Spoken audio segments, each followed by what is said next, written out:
World War II. We are used to seeing it in black and white, the steel wedges of tanks, a leaden rain of bullets, the fiery vortexes of explosions. It is a war we think we know inside and out. But this war had another side, a shadowy one, irrational, almost mystical. And it is in its dark, hidden laboratories and occult circles that projects were born which challenged reality itself. One of them is the most daring and classified legend of the Third Reich. To understand the origins of this legend, we must travel not to the front lines, but to the silence of libraries, the snow-capped mountains of Tibet, and the underground bunkers of Wewelsburg. From the very beginning, Nazi ideology was obsessed with the search for ancient, almost magical knowledge. They believed that the ancestors of the Aryan race, inhabitants of the legendary Hyperborea or Atlantis, possessed technologies that rivaled or even surpassed modern ones. This was not just a belief, it was state policy, funded by the budget and curated by Himmler himself. In 1935, the secret society Ahnenerbe, the heritage of the ancestors, was created. Its six-petaled emblem, resembling a runic symbol, became a sign of the hunt. A hunt for artifacts, manuscripts, any fragments of knowledge that could provide absolute superiority. Ahnenerbe expeditions were sent to the Himalayas under the guise of mountaineers, to South America in search of traces of Atlantis, to the Middle East for the Ark of the Covenant, to Crimea for the heritage of the Goths. No version, no matter how fantastic, was left unexamined. Scientists in SS uniforms with calculators in their hands were looking for magic that could be turned into a weapon. And here comes the first unexpected twist. According to some researchers, based on declassified diaries of expedition participants, in Tibet the Nazis found not just ancient texts or ritual objects. They found blueprints, schematics of flying machines that resembled nothing created by humanity in the 20th century. Discs, cigars, strange machines, described in minute detail in ancient Indian epics as Vimanas.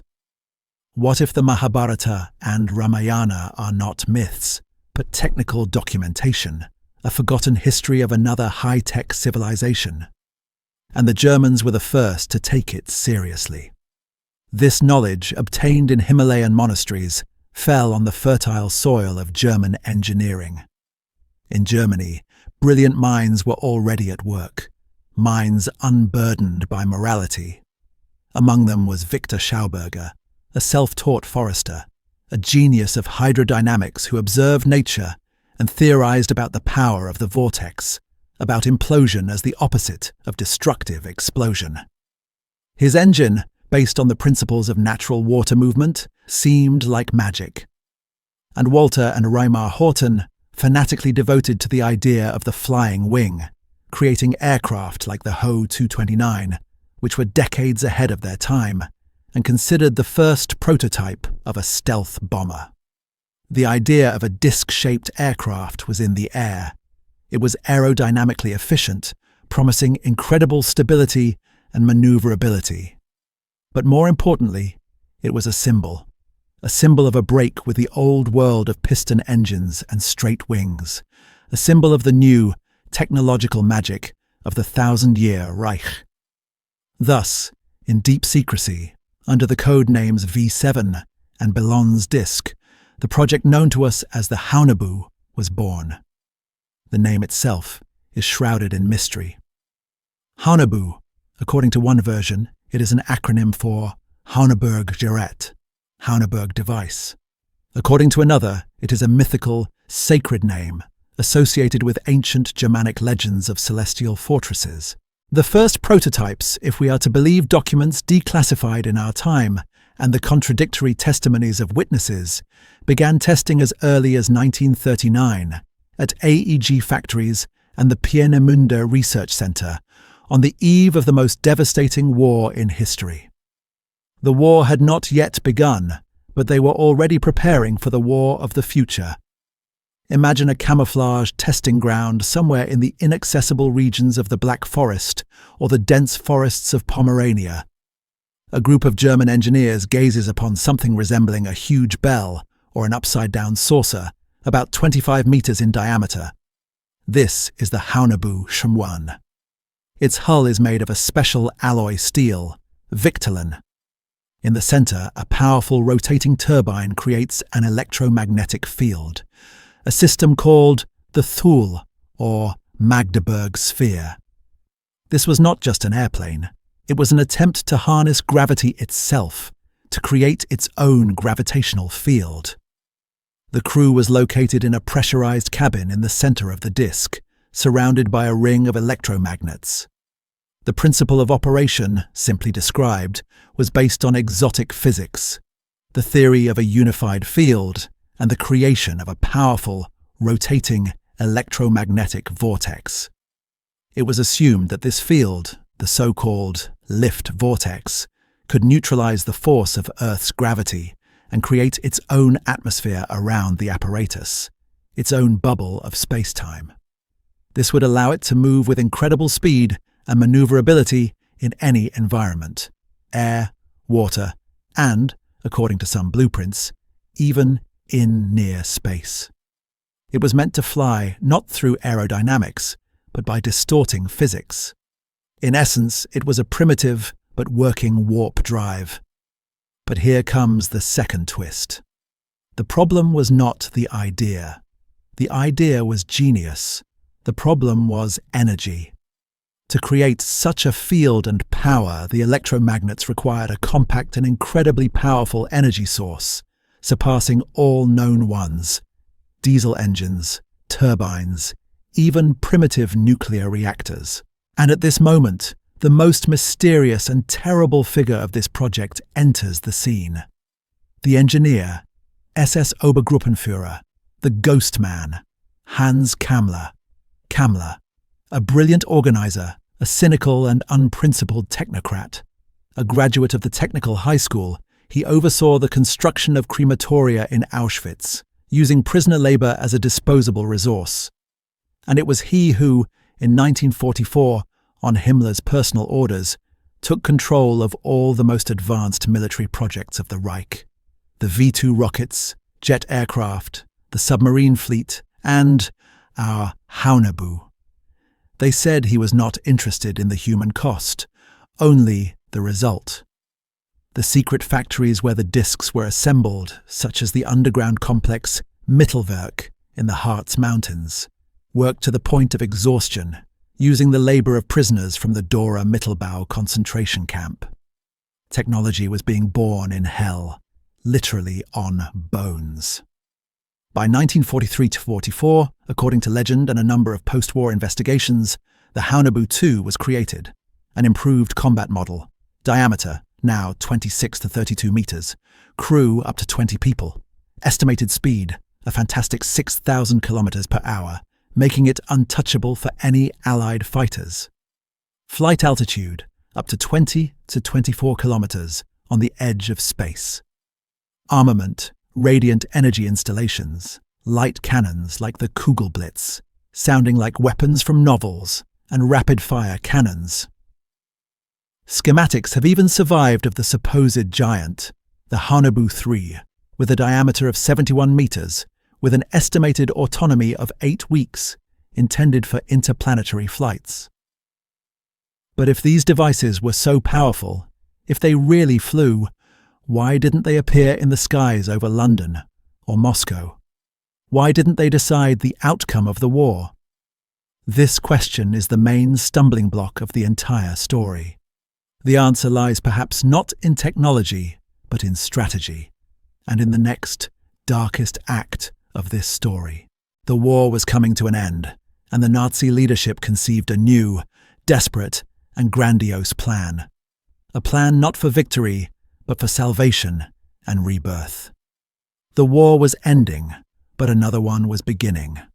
A shadow war that continues to this day. 1944. Germany is being squeezed in a vice from the east and west. Allied bombings are wiping entire industrial districts off the map. it would seem that all resources should be thrown into the production of mass-produced Panther tanks and fighter planes.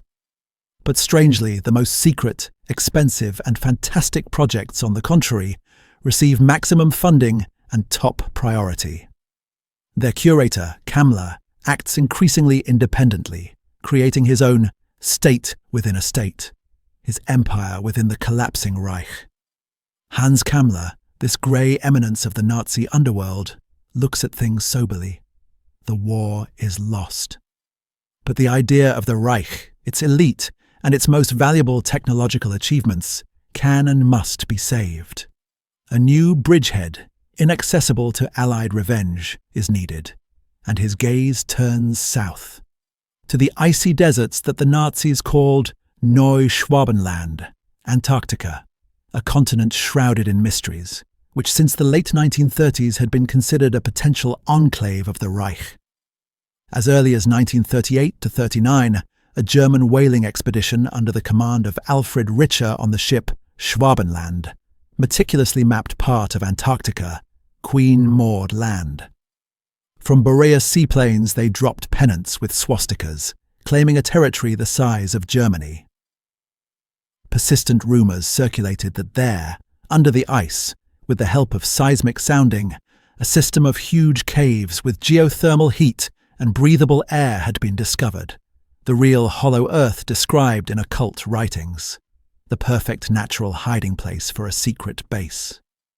Base 201. And so Operation Valhalla, aka the Grey Goose, is born, a plan worthy of a mad genius.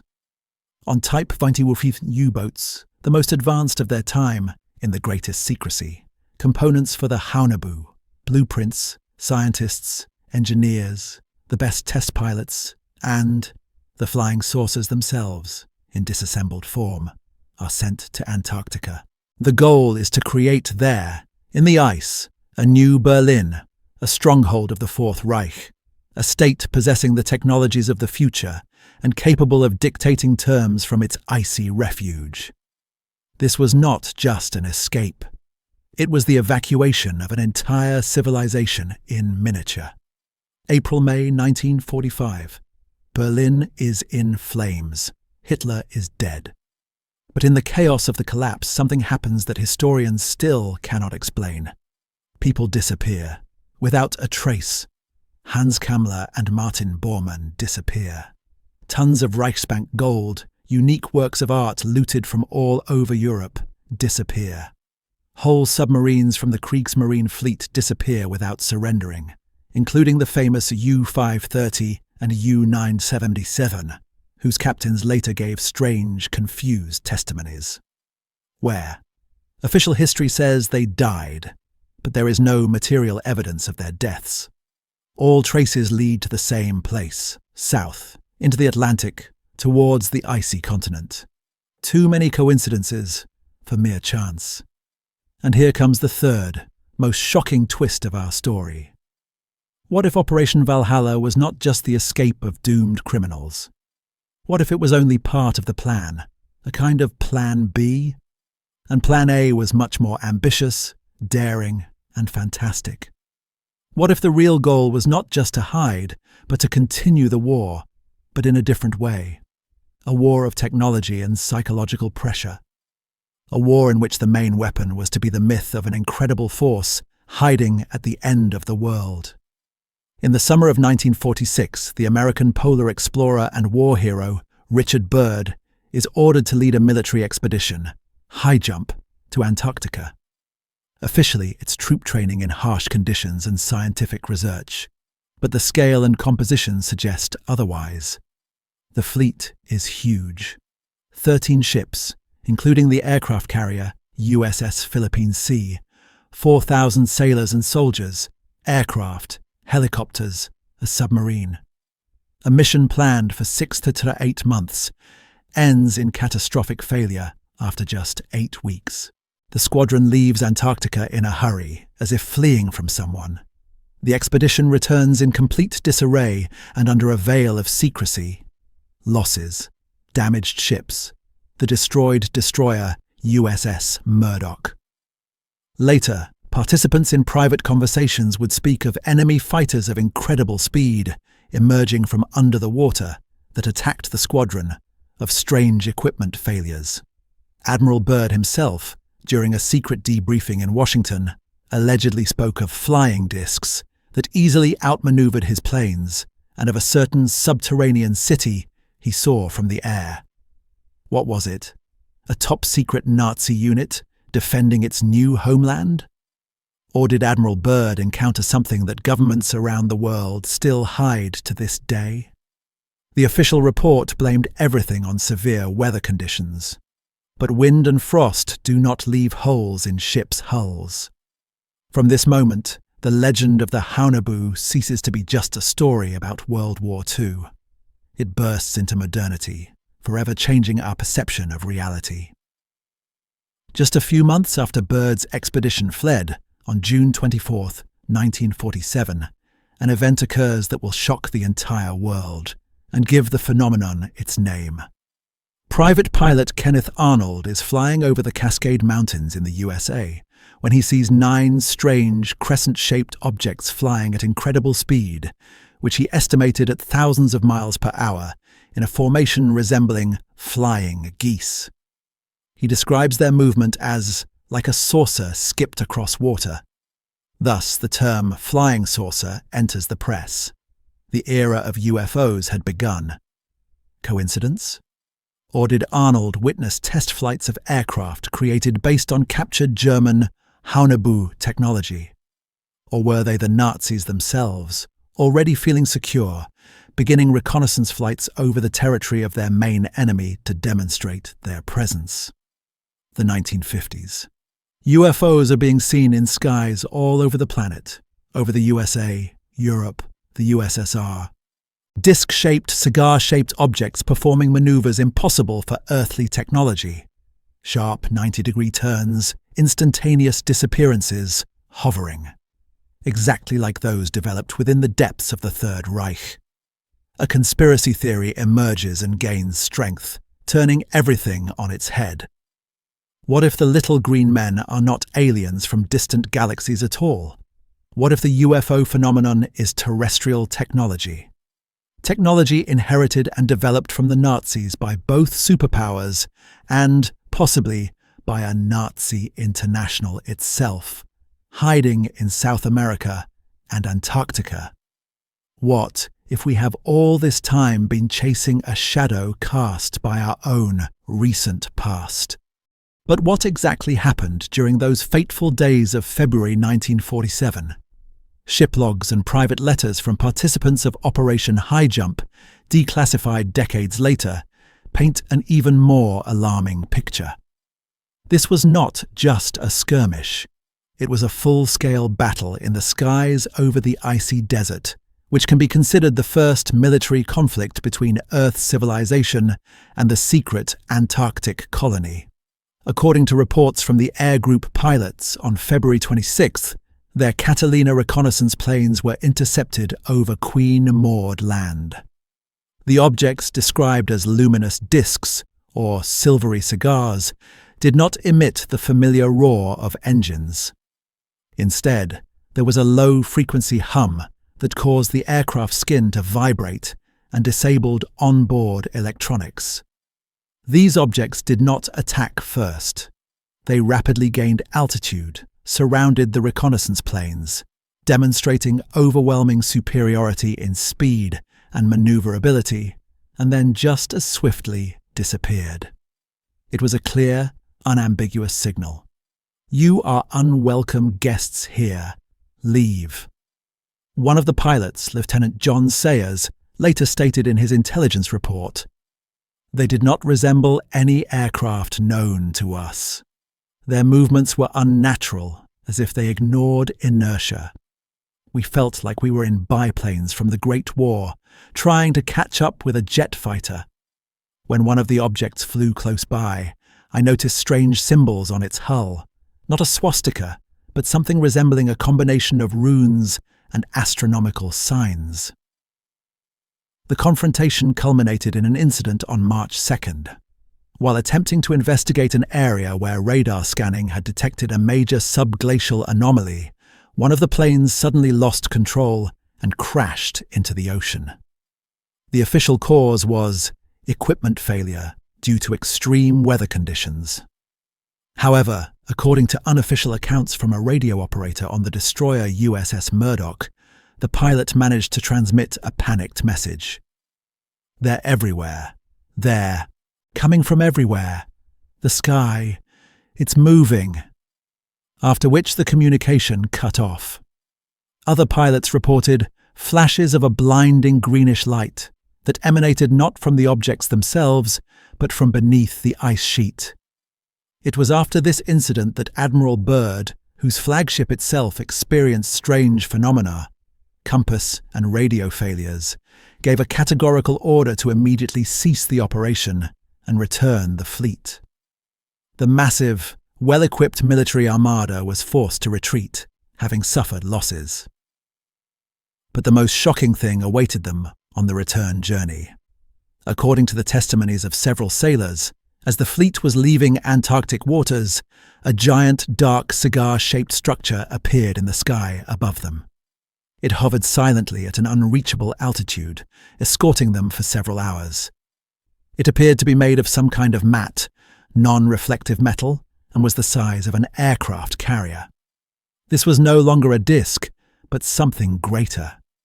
The captain of one of the ships recorded in his log, "We have encountered not a group of fugitives. We have encountered an entire civilization that has managed to build its own incomprehensible world here. Who or what could force the mighty US fleet to turn back? The answer that suggests itself lies beyond the bounds of official history. They encountered a technology against which they were powerless, a technology inherited from the Third Reich and perfected in the icy refuge of Antarctica. Operation High Jump was meant to demonstrate American power, but instead it demonstrated to the whole world that somewhere at the South Pole lurks a force capable of challenging the most powerful nation on the planet. After the war, the world was divided, but not into two, but into three parts: the capitalist West, the communist East, and a secret world living in the shadow of the first two. This is the world of intelligence agencies, projects classified, top secret, black budgets, and technologies decades ahead of official science.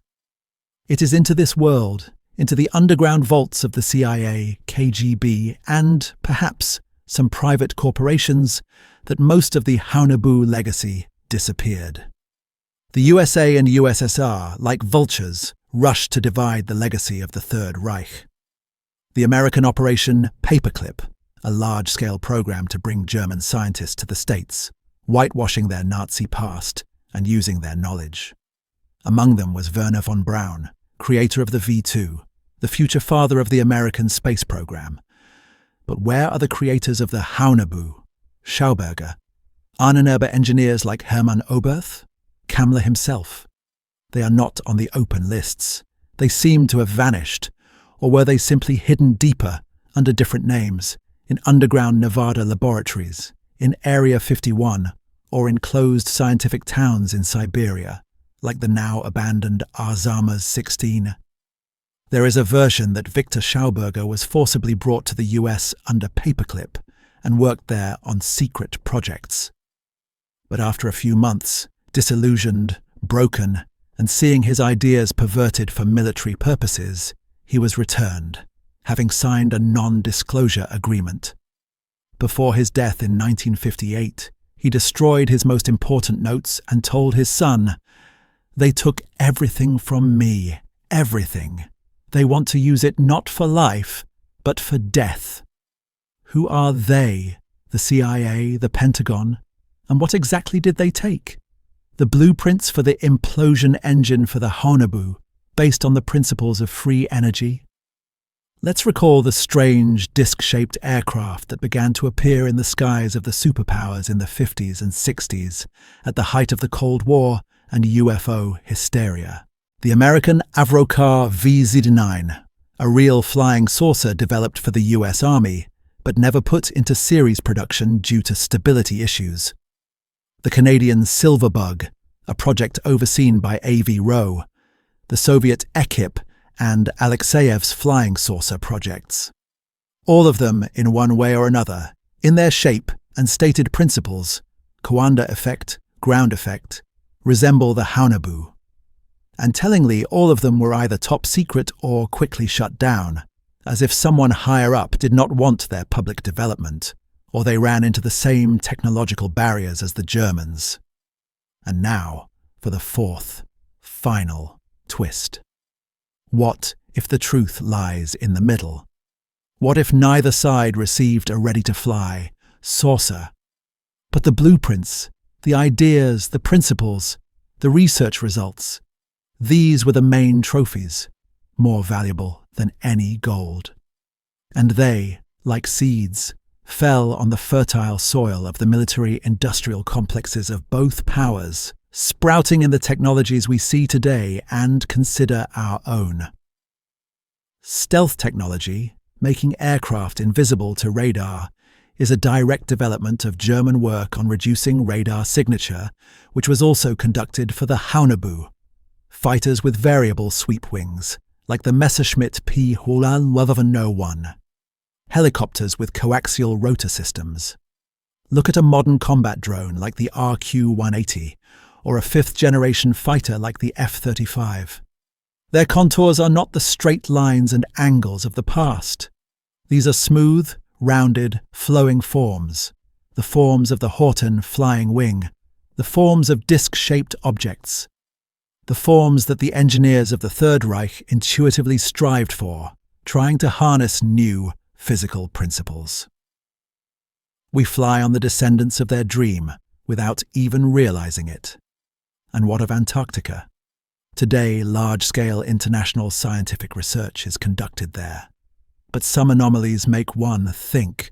Strange localized magnetic storms recorded by NASA and ESA satellites that defy logical explanation. Mysterious, huge sinkholes in the ice, leading to nowhere, quickly covered by snow, as if someone is hiding the entrance. Persistent, though officially unconfirmed, rumors among polar explorers about secret bases belonging either to governments or to private military corporations, deep within the continent, where no ordinary scientist has set foot. What lies beneath the ice? The abandoned ruins of Base 211, or something still active? And the most pressing, haunting question: what happened to Hans Kammler?